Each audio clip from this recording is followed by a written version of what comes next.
wanted to just quickly hop on today to do a quick review of this book, The Hollow Sea by Annie Kirby, which has literally just come out.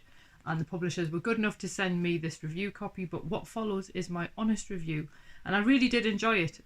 It's basically about a woman who isn't really sure where she's from, but she ends up finding that she's got these links with some islands off the coast of Scotland. And she starts wondering if maybe that's where her past lies, and then she feels that she basically has to go and find out who she is.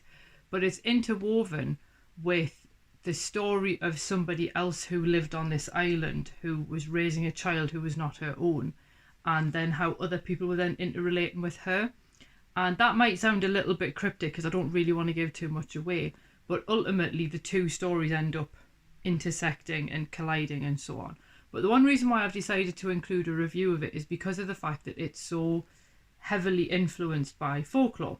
Now, there are obviously certain sea-based folklore that you'll be familiar with, things like selkies, mermaids, stuff like that, if you obviously listen to the Fabulous Folklore podcast and indeed have an interest in folklore anyway. And what Annie's done is she's sort of taken that kind of concept and then run with it and invented sort of her own version of selkies come mermaids, and they're called hollowfins and they live in the Hollow Sea.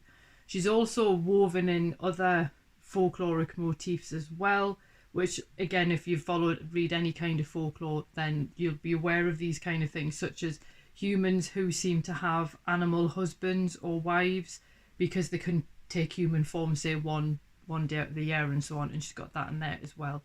It is a really good read. I will say, as a trigger warning, if you've had any kind of pregnancy loss or infertility issues, give this one a miss because you might find it a little bit triggering.